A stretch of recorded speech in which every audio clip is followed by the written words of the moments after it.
पार्थ की बात सुनकर सुमन जी धीरे से हाँ कहती हैं। फिर वो प्यार से पार्थ के बालों में अपने उंगलियों को फेरते हुए मन में कहती है, पार्थ, आप इतने बड़े हो गए हैं, लेकिन आज भी आप जब भी दुखी होते हैं या परेशान होते हैं तो आप हमारे पास आके बिना कुछ कहे हमारे गोद में सिर रख कर लेट जाते हैं, लेकिन बताते कभी नहीं है कि आपको हुआ क्या है। लेकिन हम भी आपकी मॉम हैं, आपको देखकर सब समझ जाते हैं। आप बचपन में पहले बहुत शरारती थे और बोलने का एक भी मौका नहीं छोड़ते थे, लेकिन अब आप बिल्कुल खामोश हो गए हैं और ये सब कुछ बस उस औरत की वजह से हुआ है। इतना कह वो अपने चेहरे पर नफरत का भाव लिए कुछ सोचने लगती है। फिर वो पार्थ से कहती है, आपका फोन कहाँ है? आप हमें दे दीजिए, हम ईशा को बुला देते हैं, वो भी आपके लिए परेशान हो रही होंगी। उनकी बात सुनकर पार्थ अपना सर उठाकर बेड साइड टेबल पर देखता है, फिर कुछ याद कर अपने पॉकेट में हाथ डालकर अपना फोन निकालकर सुमन जी को दे देता है। उसके बाद वैसे ही उनके गोद में अपना सर रखते हुए कहता है, मैं कुछ देर ऐसे ही रहना चाहता हूँ। आपके पास इतना कह वो और भी कस के सुमन जी को पकड़ लेता है, जैसे उसे डर हो कि सुमन जी उसे छोड़ के वहां से चली जाएंगी। सुमन जी उसे ऐसी हरकत करते देखकर बस मुस्कुरा देती हैं। उसके बाद वो धीरे से उसके फोन को खोलती है तो उसके फोन के वॉलपेपर को देखकर उनकी मुस्कान और भी गहरी हो जाती है, क्योंकि पार्थ के फोन की लॉक स्क्रीन पर उनकी सिंगल फोटो थी। उसके बाद वो पासवर्ड टाइप करती है जिसे वो पहले से ही जानती थी। पासवर्ड टाइप करने के बाद पार्थ का फोन खुल जाता है। तभी उनकी नजर होम स्क्रीन के वॉलपेपर पर पड़ता है, जो कि एक बहुत ही पुरानी फोटो थी, जिसमें वो अपने घुटनों के बल फर्श पर बैठी हुई थीं और उनके पास करीब 4 छोटे छोटे बच्चे थे, जिसमें से 2 लड़कियां और 2 लड़के थे, जो उन्हें अपने छोटे छोटे हाथों से पकड़कर अपनी ओर खींच रहे थे, जिसमें से एक लड़का उनके गले लगा हुआ था और एक लड़के एक हाथ पकड़ा हुआ था और दोनों लड़कियां सुमन जी के एक हाथों पकड़कर अपनी ओर खींच रही थी, जो कोई और नहीं थे बल्कि गले लगा हुआ वो लड़का वैदिक था और उनके एक हाथ को पकड़े हुए लड़का पार्थ था और वो दोनों लड़कियां ईशा और सुरभि थी। सुमन जी उस तस्वीर को देखकर उस पल को सोचने लगती हैं जब वो चारों बच्चे थे और उनमें इसलिए लड़ाई हो रही थी कि सुमन जी उनको भी अपनी गोद में लेंगी, लेकिन वैदिक तो वैदिक था और वो नहीं चाहता था कि सुमन जी उसको छोड़ करके उन तीनों को गोद में उठाए। इसलिए वो जल्दी से भागकर उनके गर्दन को अपने छोटे छोटे हाथों से पकड़कर उनके गले से लग जाता है और उसके ऐसा करने पर वो तीनों आके सुमन जी के हाथ को पकड़ लेते हैं कि सुमन जी वैदिक को अपनी गोद में ना उठा पाए। लेकिन वैदिक को उससे कोई फर्क नहीं पड़ता है, वो उन्हें ऐसे ही पकड़े रहता है और अंत में वो तीनों ही उससे हार मान लेते हैं और उसी के साथ सुमन जी के हाथ को छोड़कर रोने जैसी शक्ल बना लेते हैं, जिसे देखकर सुमन जी जल्दी से कहती हैं, हम सबको अपनी गोद उठाएंगे बारी बारी से। इतना कह वो वैदिक को सबसे पहले अपनी गोद में उठाती है, क्योंकि वो अपने इस जिद्दी बेटे को जानती थी कि वो उन्हें तब तक नहीं छोड़ेगा जब तक वो उसे अपनी गोद में सबसे पहले ना उठा ले। वो वैदिक को उठाकर सोफे पर बैठा देती है। उसके बाद वो एक एक कर उन तीनों को भी सोफे पर बैठा देती है, जिसके बाद वो तीनों भी खुश हो जाते हैं। सुमन जी उस पल को याद कर मुस्कुराते हुए कहती हैं, वो भी कितने अच्छे दिन थे। इतना कह वो धीरे से ईशा का नंबर निकालकर उसे मैसेज करती है, पार्थ उठ गए हैं, लेकिन आप थोड़ी देर बाद आइएगा, अभी वो कुछ देर हमारे साथ रहना चाहते हैं। ईशा को मैसेज करके सुमन जी पार्थ का फोन रख देती है। उनके रखते ही पार्थ की आवाज फिर से उनके कानों में पड़ती है, मॉम उसे ऑफ कर दीजिए, मैं नहीं चाहता हूं कि अब कोई भी मुझे डिस्टर्ब करे। इतना कह वो चुप हो जाता है और सुमन जी भी वैसा ही करती हैं, उसके फोन को ऑफ कर देती है। दूसरी ओर 2nd फ्लोर ईशा का रूम। ईशा अपने फोन को अपने हाथ में लिए हुए इधर से उधर चक्कर काट रही थी। तभी उसके फोन पर नोटिफिकेशन आता है, जिसकी आवाज सुनकर ईशा जल्दी से अपना फोन खोलती है। ईशा फोन खोलकर देखती है तो कहती है, छोटे का मैसेज। इतना कह वो मैसेज ओपन कर पढ़ती है। पूरा मैसेज पढ़ने के बाद ईशा एक राहत की सांस लेती है कि पार्थ अब ठीक है। इतना कहकर ईशा अपना फोन बेड पर रख देती है। तभी कोई उसके रूम का डोर पीटने लगता है, जिसे सुनकर ईशा कहती है, अब कौन आ गया मुझे परेशान करने? इतना कह वो गुस्से में जाके डोर ओपन करती है। उसके बाद ईशा अपने सामने खड़े शख्स को देखती है, जो कोई और नहीं चित्रांग था। उसे देख ईशा गुस्से से कहती है, तुम यहाँ क्या कर रहे हो? चित्रांग ईशा के सवाल को पूरी तरह से इग्नोर करते हुए उसका हाथ पकड़ लेता है और उसे अपनी ओर खींचकर ईशा को अपने साथ ले जाने लगता है। वैदिक का रूम। ईशा अपने हाथों को चित्रांग से छुड़ाते हुए गुस्से में कहती है, यहां क्यों लेके आए हो मुझे? ईशा की बात सुनकर चित्रांग बिना इमोशन के कहता है, वो सिस्टर को कुछ हो गया है, तुम उन्हें जल्दी से चेक करके बताओ उन्हें क्या हुआ है। सिया को कुछ हुआ है। ये सुनकर ईशा भी थोड़ी घबरा जाती है और मन में कहती हैं, अभी तो कुछ देर पहले मैं गई थी तो सिया बिल्कुल ठीक थी। इतना कह ईशा बेड की ओर देखती है तो सिया उसे नहीं दिखाई देती है। उसे बेड खाली नजर आता है, जिसे देखकर ईशा चिढ़ते हुए कहती है, कहाँ है सिया? यहां तो हम दोनों के अलावा कोई भी नहीं है। ईशा की बात सुनकर चित्रांग बाथरूम की ओर इशारा करते हुए ईशा को बताता है कि सिया को अंदर गए हुए बहुत समय हो गया, लेकिन वो अभी तक बाहर नहीं आई है। चित्रांग की बात सुनकर ईशा भी कुछ अनहोनी के डर से सहम जाती है और जल्दी से बात रूम के गेट के पास जाके सिया को आवाज देती है, सिया, क्या तुम अंदर हो? लेकिन अंदर से कोई आवाज नहीं आती। वैसे भी आवाज आने के लिए कोई होना भी तो चाहिए। सिया के जवाब न देने पर ईशा फिर से सिया को आवाज देते हुए कहती है, सिया, क्या तुम अंदर हो? अगर हो तो बताओ मुझे, नहीं तो मैं अंदर आ रही हूं। लेकिन इस बार भी सिया का कोई जवाब नहीं आता है। लेकिन चित्रांग की आवाज जरूर आती है, जो गुस्से से ईशा से कहता है, अगर उन्होंने रिप्लाई किया होता तो मैं तुम्हें बुलाने नहीं जाता। मैं उनका थोड़ी देर और इंतजार कर लेता। मैं इसलिए तुम्हें यहां लेके आया कि तुम अंदर जाकर चेक करो।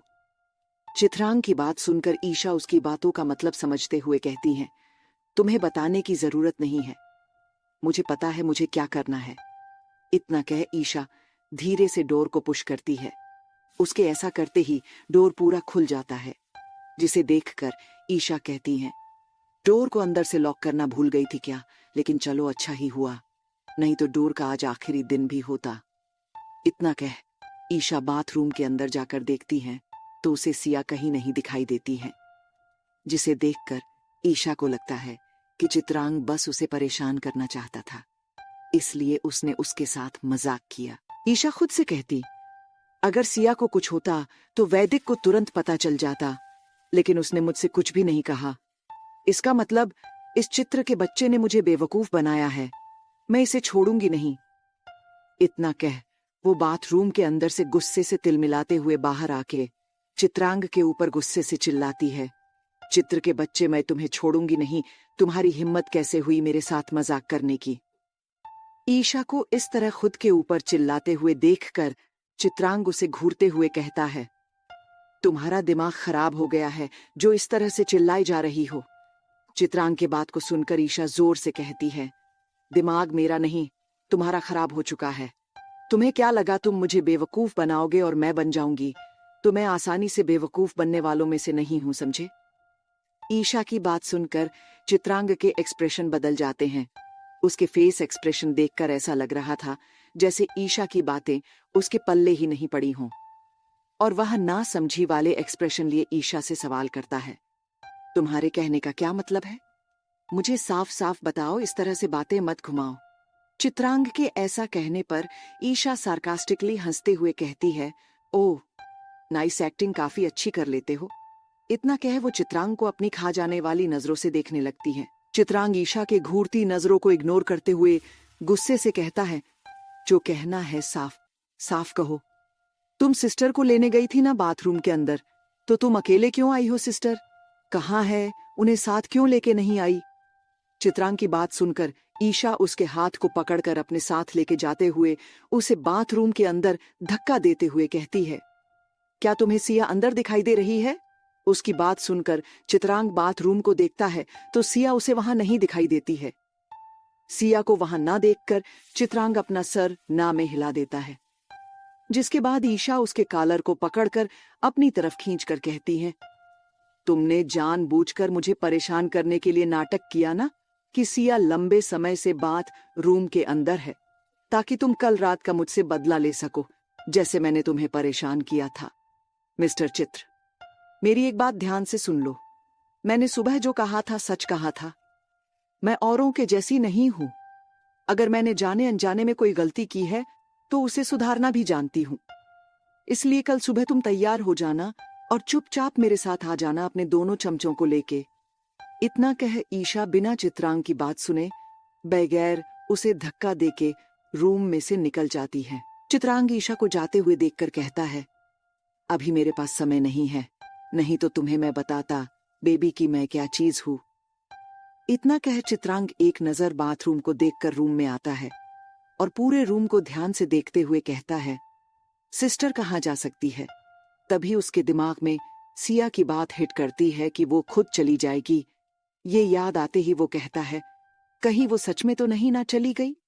फिर वो उस बात को याद करता है जब उसने वैदिक को वहां से जाने के लिए कहता है, लेकिन वैदिक अपनी जगह से टस से मस नहीं हुआ था। लेकिन फिर बिना कुछ कहे ही अचानक से चला गया। जैसे ही चित्रांग इस बारे में सोचता है तो वो खुद से कहता है, इसका मतलब सिस्टर उसके पहले ही चली गई थी। इतना कह वो गुस्से से सोफे पर एक लात मार देता है, जिससे सोफा पीछे की ओर खिसक जाता। चित्रांग खुद से बड़बड़ाते हुए कहता है, मैं जल्दी से नीचे जाके सिस्टर को खोजता हूँ और उनसे पूछता हूँ कि वह मुझे अकेले छोड़ के क्यों गई। गई तो गई, पर मुझे बिना बताए क्यों गई। इतना कह वो भी रूम में से निकल जाता है। वो जैसे ही रूम से निकलकर लिफ्ट की ओर बढ़ता है, वैसे ही उसका फोन बजता है, जिसे सुनकर वो वहीं रुक जाता है और कॉल रिसीव कर बस एक शब्द कहता है, हम। उसके बाद से दूसरी ओर से कुछ कहा जाता है, जिसे सुनकर उसके होठों की मुस्कान बहुत बड़ी हो जाती है। जब उधर से बोलना खत्म हो जाता है तो चित्रांग बिना कुछ बोले ही कॉल कट कर देता है। फिर डेविल स्माइल करते हुए वहां से चला जाता है। दूसरी ओर वैदिक को अपने होठों पर किस करता महसूस कर सिया झट से अपनी आंखें खोल देती है और अपने मन में कहती है, हमें आपको ये करने के लिए नहीं कहा था। इतना कह वो अपनी पूरी जान लगाकर वैदिक को धक्का देती है। वैदिक जो सिया के होठों को चूमने में खोया हुआ था, सिया के अचानक धक्का देने की वजह से खुद को संभाल नहीं पाता है और सीधे फर्श पर गिर जाता है। उसके गिरते ही सिया भी बेड से उठकर फर्श पर खड़ी हो जाती है और बिना भाव लिए वैदिक को गुस्से में देखने लगती है। वैदिक सिया को देखकर अपने दांत पिसते हुए कहता है, जान, तुम्हारी इतनी हिम्मत, तुमने मुझे धक्का देके नीचे गिराया। वैदिक की बात सुनकर सिया भी उसी लहजे से कहती है, मिस्टर खुराना, जो पहले से गिरे हुए हों उन्हें हम क्या गिराएंगे। फिर सिया वैदिक पर तंज कसते हुए आगे कहती हैं, हमारी कहाँ इतनी हिम्मत की, हम आप जैसे गिरे हुए लोगों को फिर से गिराए। वैसे भी हमने एक ऐसे इंसान को धक्का दिया जो बिना हमारी मर्जी के हमें किस कर रहा था। सिया की बात सुनकर वैदिक एक झटके में खड़ा होकर गुस्से से कहता है, तुम मेरी वाइफ हो और मेरा तुम पूरा अधिकार है कि मैं तुम्हें कहीं भी छू सकता हूं और जब चाहे तब केस भी कर सकता हूं। तुम मुझे रोक नहीं सकती हो। वैदिक की बात सुनकर सिया भी उसे जवाब देते हुए कहती है, आपका मुझ पर कोई अधिकार नहीं है और ना मैं कभी दूंगी। आपको जो मानना है मानिए, लेकिन हम भी आपको अपना पति नहीं मानते हैं और ना ही कभी एक पति होने का अधिकार देंगे। आप जब भी हमारे करीब आएंगे हम आपको खुद से दूर कर देंगे। आपको क्या लगता है आप हमसे 4 दिन अच्छी अच्छी बातें करेंगे, हमारी केयर करेंगे तो हम सब कुछ भूल जाएंगे। आपने हमारे साथ जो जो किया, तो मिस्टर खुराना, आपकी ये सबसे बड़ी गलतफहमी है। जब हमें उम्मीद थी तब आपने हमारी सारी उम्मीदों को तोड़कर रख दिया एक पल में। इसलिए अब हमें ना आपसे उम्मीद है और ना ही अब चाह है कि आप हमें अपनी पत्नी स्वीकार करें।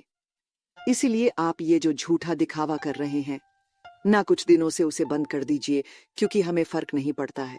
सिया की सारी बातें सुनकर वैदिक गुस्से से तिलमिलाते हुए कहता है, सच में जान, तुम्हारे अंदर बहुत हिम्मत आ गई है और ये हिम्मत कहां से आई है ये भी मैं बहुत अच्छे से जानता हूं। वैदिक की बात सुनकर सिया कहती हैं, ऐसा है क्या? तो हमें भी बता दीजिए, हम भी जान जाए आपको क्या पता है। जिस पे वैदिक कहता है, ये सब कुछ उस लड़के की वजह से हो रहा है, मैं उसे जान से मार दूं। वैदिक ने अभी इतना ही कहा था वो उससे आगे बोल पाता या अपने शब्द पूरा कर पाता कि तभी सिया उसे खींचकर एक थप्पड़ जड़ देती है, जिसकी आवाज पूरे रूम में गूंज पड़ती है।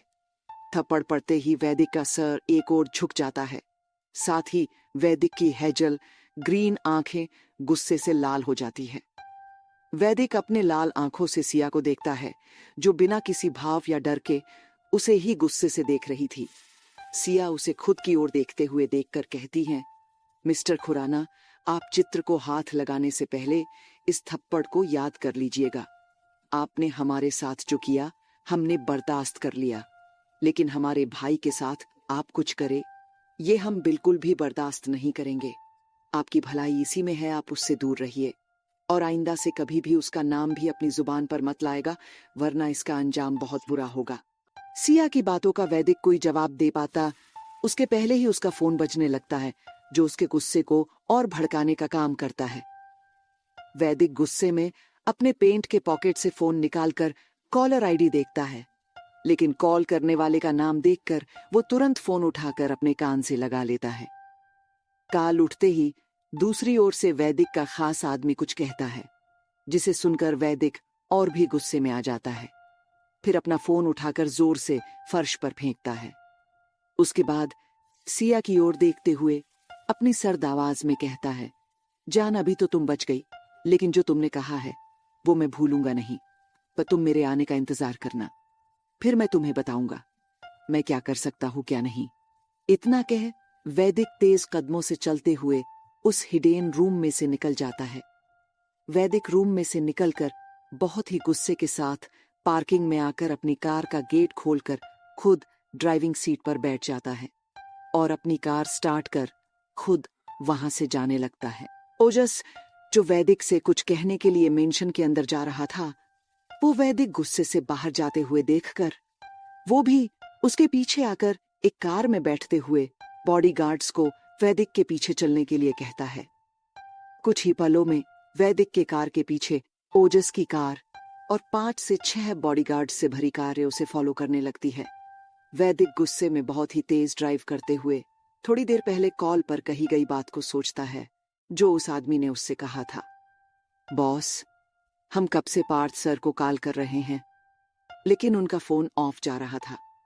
बात बहुत ही इंपॉर्टेंट थी, इसलिए मैंने आपको कॉल किया। दरअसल बॉस, प्राइवेट विला पर किसी ने चॉपर से हमला किया है।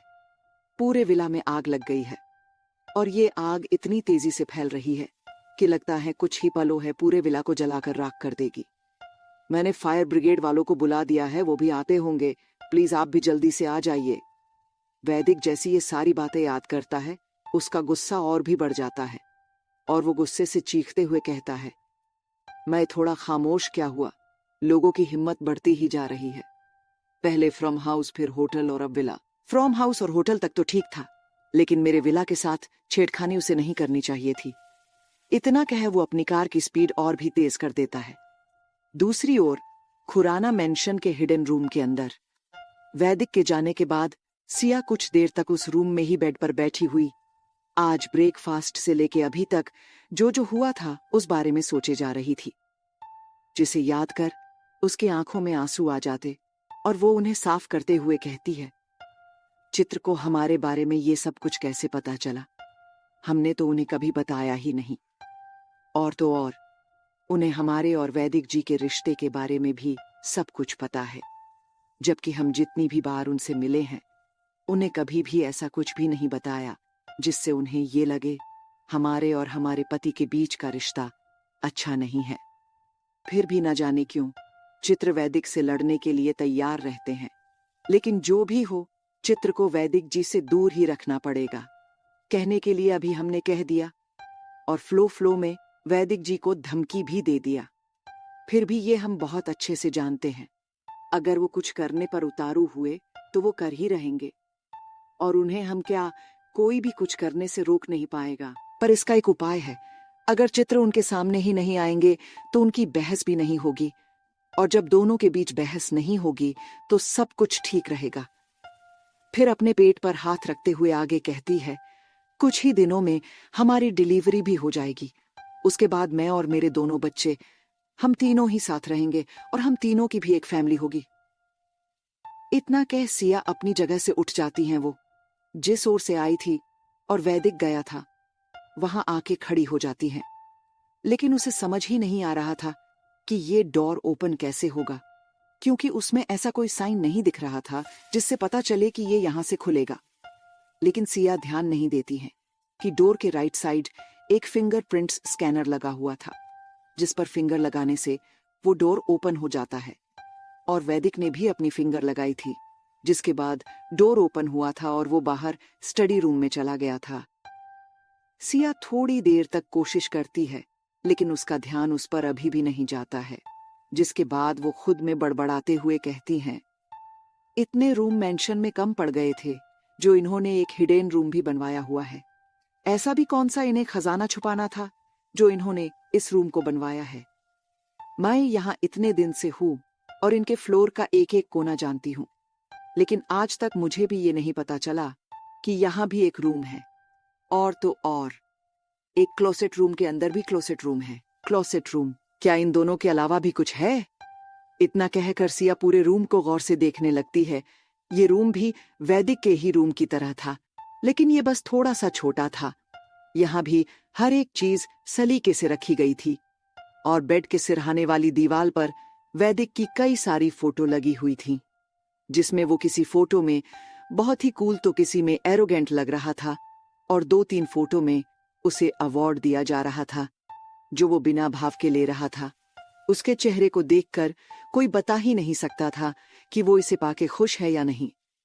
उसके बाद सिया राइट साइड दीवार पर देखती तो वहां पर भी एक बहुत बड़ी सी तस्वीर थी जिसमें सभी लोग खड़े थे, और उस तस्वीर में सिया भी सबके साथ खड़ी थी, क्योंकि ये तस्वीर वैदिक की शादी की तस्वीर थी, जिसमें वो दोनों सबसे आगे खड़े थे और बाकी परिवार वाले उन दोनों के पीछे खड़े थे।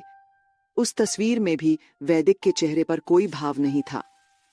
उस तस्वीर को देखकर सिया कहती है, हमने ये तो सुना था कि शादी के बाद हर लड़की की जिंदगी बदल जाती है, और हमने देख भी लिया, लेकिन हम ये दुआ करेंगे कि किसी भी लड़की की जिंदगी शादी के बाद हमारी जैसी न हो। इतना कह वो सामने की दीवार पर देखती है तो उसकी आंखें हैरानी से बड़ी बड़ी हो जाती हैं और उसका मुंह भी शॉक्ड होने की वजह से थोड़ा सा खुल जाता है। लेकिन सिया कुछ ही देर में नॉर्मल भी हो जाती हैं। फिर उस दीवार के सामने आकर उस दीवार को देखते हुए कहती हैं, ये सब तो हमारी तस्वीरें हैं, ये सब यहाँ कैसे, और इसे किसने खींचा होगा? इतना कह वो अपनी तस्वीरें ध्यान से देखने लगती हैं, क्योंकि वो सारी तस्वीरें सिया की शादी के बाद की थीं, जिसमें वो किसी तस्वीर में कभी बालकनी में खड़ी आसाम को देख रही थी, तो किसी तस्वीर में वो बालकनी में बैठी हुई थी, और कुछ तस्वीरें तो बाहर की थीं, जब वो होटल में काम किया करती थीं वहां की थी। वो किसी में मुस्कुरा रही थी और किसी में अजीब सा मुंह बनाए हुए थी। एक तस्वीर में वो फाइलों के बीच उलझी हुई थी और एक तस्वीर में वो सैड थी। एक में वो रो रही थी। ऐसे ही करके वो दीवार बस सिया की तस्वीरों से ही भरी हुई थी। उसके बाद सिया आपने लेफ्ट साइड दीवार को देखती है तो और भी ज्यादा हैरान हो जाती है। उस दीवार पर भी सिया की ही तस्वीरें थीं, लेकिन उसमें से कुछ तस्वीरें वैदिक और सिया की थीं। सिया अपनी तस्वीर को देखती है जो बेडरूम की थी। एक तस्वीर में वो खुद को आईने में देख रही थी और दूसरी तस्वीर में वो अपने दुपट्टे को सही कर रही थी और उसका पूरा ध्यान उस पर ही था। फिर सिया तीसरी तस्वीर देखती है जिसमें वो अपनी मांग भर रही थी। चौथी तस्वीर में वो सुमन जी के गोद में अपना सिर रखे बैठी हुई थी। पांचवी तस्वीर सिया और वैदिक की थी। इस तस्वीर में सिया वैदिक की चोटों पर दवा लगा रही थी और ये तस्वीर वैदिक के एक्सीडेंट के बाद की थी, और उसके बाद सिया और वैदिक की बहुत सारी फोटो थी। एक में सिया अपने चेहरे पर फिक्र लिए उसके माथे को कपड़े से बहुत ही आराम से पोंछ रही थी और वैदिक उसे अपनी प्यार भरी नजरों से देख रहा था। एक तस्वीर में सिया वैदिक को अपना सहारा दिया, बेड पर बैठाए हुए उसे बहुत ही प्यार से खाना खिला रही थी। उस तस्वीर में वैदिक का सर सिया के कंधे पर था। सिया एक हाथ से उसे सहारा दिए हुए थी और दूसरे हाथ से उसे खाना खिला रही थी। सिया का पूरा ध्यान वैदिक को खाना खिलाने पर था और वैदिक का ध्यान सिया के चेहरे पर था। एक तस्वीर में सिया वैदिक के शर्ट के बटन बंद कर रही थी। एक तस्वीर में वो वैदिक के बालों को सूखा रही थी। वैदिक अपनी कमर पर टॉवल बांधे सोफे पर बैठा हुआ था और सिया पीछे खड़ी उसके बालों को टॉवेल से सूखा रही थी। एक तस्वीर में सिया उसे काफी का कफ पकड़ा रही थी और उसके बाद वाली तस्वीर को देखकर सिया की आंखें बड़ी हो जाती हैं और वो उसे देखते हुए कहती है, ये यहाँ कहाँ से आ गई। उस तस्वीर में वैदिक लेटा हुआ था और सिया भी उसके बाहों में लेटी हुई थी। साथ ही सिया अपने होंठ वैदिक के होंठ पर रखकर उसके होंठों पर किस कर रही थी। उस तस्वीर को देखकर सिया अपनी यादों में खो जाती है, जिस वक्त की ये तस्वीर थी। ये तस्वीर उस वक्त की सुबह की थी जब वैदिक ठीक हो गया था और एक सुबह सिया की नींद खुली तो वो वैदिक की बाहों में सो रही थी। वो जैसे ही अपनी आंखें खोलती हैं तो उसे वैदिक का हैंडसम सा चेहरा नजर आता है, जिसके बाद वो अपनी पतली उंगलियां को उसके चेहरे पर चलाते हुए उसके चेहरे को ध्यान से देखने लगती है। फिर वो थोड़ा से उठकर पहले उसके माथे पर, फिर उसके दोनों आंखों और गालों पर किस करती है। तभी उसकी नजर वैदिक के अट्रैक्टिव होठों पर जाती है, जिसे देखकर वो उसे चूमने से खुद को रोक नहीं पाती है और झुककर उसके होठों को अपने होठों के गिरफ्त में ले लेती है। साथ ही अपनी आंखें बंद कर लेती है। उसके आंखें बंद करते ही वैदिक अपनी आंखें खोल देता है और उसे देखते हुए उसकी किस को एंजॉय करते हुए अपने मन में कहता है, जान को तो किस भी नहीं करने आता है। फिर रुककर, कोई बात नहीं, उसे नहीं आता है तो मैं हूं ना उसे बताने के लिए। जान देखो, अब मैं बताता हूं किस कैसे करते हैं। इतना कह वैदिक जैसे ही सिया को किस करने वाला होता है, उससे पहले ही सिया झट से उससे दूर हो जाती है। सिया के ऐसा करते ही वैदिक अपनी आंखें बंद कर लेता है और ऐसे दिखावा करने लगता है जैसे कि वो गहरी नींद में हो। लेकिन इसके विपरीत सिया को जैसे ही ख्याल आता है कि वो क्या कर रही है तो वो जल्दी से वैदिक के होठों को छोड़ देती है। उसके बाद वो गहरी सांस लेकर वैदिक को ध्यान से देखती है कि वैदिक जाग तो नहीं गया उसके ऐसा करने से। जब उसे कंफर्म हो जाता है कि वो नींद में है तो वो धीरे से बेड से उठकर बाथरूम की ओर बढ़ जाती है। उसके जाते ही वैदिक अपनी आंखें खोलकर पीछे से उसे देखते हुए कहता है, जान बस हर रोज तुम ऐसे ही मुझे उठा दिया करो, मेरा सारा दिन ही अच्छा हो जाया करेगा। ये कहते हुए उसके होठों पर मुस्कान आ जाती है। सिया इसे याद कर हल्के से मुस्कुराते हुए कहती है, मतलब आप उस वक्त जगे हुए थे और आप जानते थे कि मैं आपको किस कर रही हूं, फिर भी आप सोने का नाटक कर रहे थे। इतना कह सिया और भी तस्वीरें देखने लगती हैं, जो कि देखने में बहुत ही रोमांटिक तस्वीरें लग रही थी, क्योंकि एक तस्वीर में वैदिक सिया के माथे पर किस कर रहा था, एक में वो उसे अपने बाहों में लिए लेटे हुए था। एक तस्वीर में सिया वैदिक के सीने पर अपना सर रखे सोए हुए थी। एक तस्वीर में वैदिक सिया के होठों पर किस कर रहा था और वो दोनों ही खड़े थे। एक तस्वीर में सिया सोई हुई थी और वैदिक प्यार से उसके चेहरे को देख रहा था। उसके बाद सिया की नजर एक तस्वीर पर पड़ती है जिसमें सिया बेड पर लेटी हुई थी और वैदिक उसके पेट हाथ रखे उसे प्यार से देख रहा था और उसके नीचे ही लिखा था 1 मंथ कंप्लीट। उसके बाद एक और तस्वीर थी जिसमें लिखा था 2 मंथ कंप्लीट। फिर एक और तस्वीर थी जिसमें सिया को वैदिक ने गले से लगाया था, ये कहे कि वो जबरी ही सिया को गले से लगाकर खड़ा था और सिया चुपचाप बिना किसी भाव के खड़ी थी। उस तस्वीर के नीचे लिखा था 3 मंथ कंप्लीट। ऐसे ही एक और तस्वीर थी जिसमें सिया वैदिक की टाई बांध रही थी और लिखा था 4 मंथ कंप्लीट। फिर उसके बाद एक और तस्वीर थी जिसमें सिया ड्रेसिंग के सामने अपने हल्के से निकले हुए पेट पर हाथ रखे हुए खड़ी थी, उस पर लिखा था 5 मंथ कंप्लीट। फिर एक तस्वीर में सिया और वैदिक बेड पर सोए हुए थे। वैदिक ने सिया के निकले हुए पेट पर अपना एक हाथ रखे हुए सिया के माथे पर किस कर रहा था। उस तस्वीर के नीचे 6 मंथ कंप्लीट लिखा हुआ था। उसके बाद एक तस्वीर हॉस्पिटल की थी जिसमें सिया का अल्ट्रासाउंड किया जा रहा था, उसके नीचे लिखा था 7 मंथ कंप्लीट।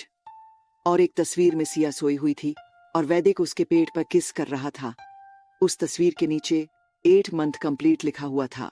फिर एक और तस्वीर थी जिसमें सिया अपने हाथ को अपने पेट पर रखे हुए खड़ी थी और उसके ठीक पीछे वैदिक भी खड़े हुए उसे अपनी प्यार भरी नजरों से देख रहा था और उस तस्वीर के नीचे लिखा हुआ था, mummy and daddy are waiting for you both to come out. Babies, Siya इन तस्वीरों को देखकर खुद से कहती हैं, इसका मतलब वैदिक जी को पहले से ही पता था हम प्रेग्नेंट हैं, लेकिन उन्हें कैसे पता चला, जबकि वो तो हमसे बात भी नहीं करते थे। और तो और किसी को भी इस बारे में नहीं पता था। मुझे भी तभी पता चला था जब मैंने अपनी जान लेने की कोशिश की थी। तो उस वक्त ही मुझे पहली बार पता चला था कि मैं 4 महीने से प्रेग्नेंट हूं। इतना कह सिया एक तस्वीर और देखती है जिसमें वो नींद में थी और वैदिक उसे अपने हाथों से खाना खिला रहा था। और उसके बाद कुछ तस्वीरों में उसकी आंखें बंद थीं और वैदिक उसके बहुत ही करीब था और वो उसे किस कर रहा था। एक में उसके होठों को चूम रहा था, दूसरे में उसके गर्दन को, तीसरे में उसके माथे और चौथे में उसके होठों को, और किसी में उसके निकले हुए पेट पर। कई सारी तस्वीरें ऐसी ही थीं, लेकिन वो सारी ही अलग अलग दिन की थी। सिया सारी तस्वीरों को देखकर कुछ सोचने लगती हैं और सोचते हुए ही कहती हैं, आपने ये सारी तस्वीरें क्यों रखी हुई है? ये तस्वीरें तो कुछ और ही बता रही हैं, लेकिन हकीकत इससे कोसों दूर है। फिर एक बार वो सारी तस्वीरों को देखती है, फिर कहती हैं, कुछ भी हो, आप चाहे जैसे भी हो, हम आपको माफ नहीं करेंगे। इतना कह वो फिर से डोर ओपन करने की कोशिश करती हैं। तभी उसका ध्यान अपनी और वैदिक की एक बड़ी सी तस्वीर पर जाती है, जिसमें वैदिक बिना सिया की ओर देखे उसकी मांग भर रहा था। उस तस्वीर को देखकर सिया कहती है, हमारे रिश्ते की असली सच्चाई तो इसी तस्वीर में है। जैसे आपने मुझे उस वक्त नहीं देखा, वैसे ही हम भी आप पर ध्यान नहीं देंगे, और न ही हम ये रिश्ता खत्म करेंगे, और न ही उन दूरियों को मिटने देंगे जो हमारे और आपके बीच है। हम आपके पास तो रहेंगे, लेकिन आपके कभी नहीं होंगे, और न ही कभी अपने साथ हुए रवैये को भूलेंगे, और न आपको भूलने देंगे कि आपने हमारे साथ क्या किया है और हमें क्या से क्या बना दिया, और यही आपकी सजा भी होगी। उसके बाद सिया फिर से डोर ओपन करने की कोशिश करती है।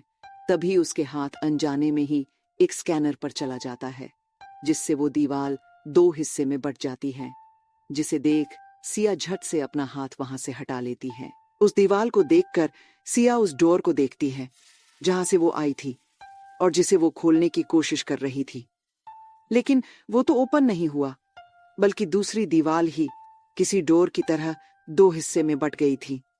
फिर सिया ध्यान से उस जगह को देखती है जहां पर स्कैनर लगा हुआ था। सिया उसे देखकर कहती है, इस पर तो हमारा ध्यान ही नहीं गया।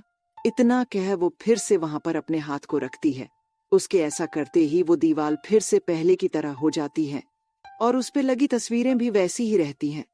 सिया फिर से अपने हाथ वहां रखती है, जिससे दीवार एक बार फिर से 2 हिस्सों में बट जाती है, जिसे देखकर सिया उसके अंदर जाते हुए कहती है, क्या इसके अंदर भी कोई रूम है? एक बार चल के देखती हूँ, थोड़ा मुझे भी तो पता चले वैदिक जी ने और क्या क्या छुपा के रखा है। इतना कह सिया अपनी आंखों में चमक लिए उसके अंदर चली जाती है। उसके जाते ही वो दीवार पहले जैसी हो जाती है, जिसे देखकर कोई कह ही नहीं सकता था कि सिया अभी अभी यही से अंदर आई है। आगे क्या हुआ इस कहानी में जानने के लिए सुनिए कहानी के अगले भाग को सिर्फ और सिर्फ पॉकेट एफएम पर। पिछले भाग में आपने सुना कि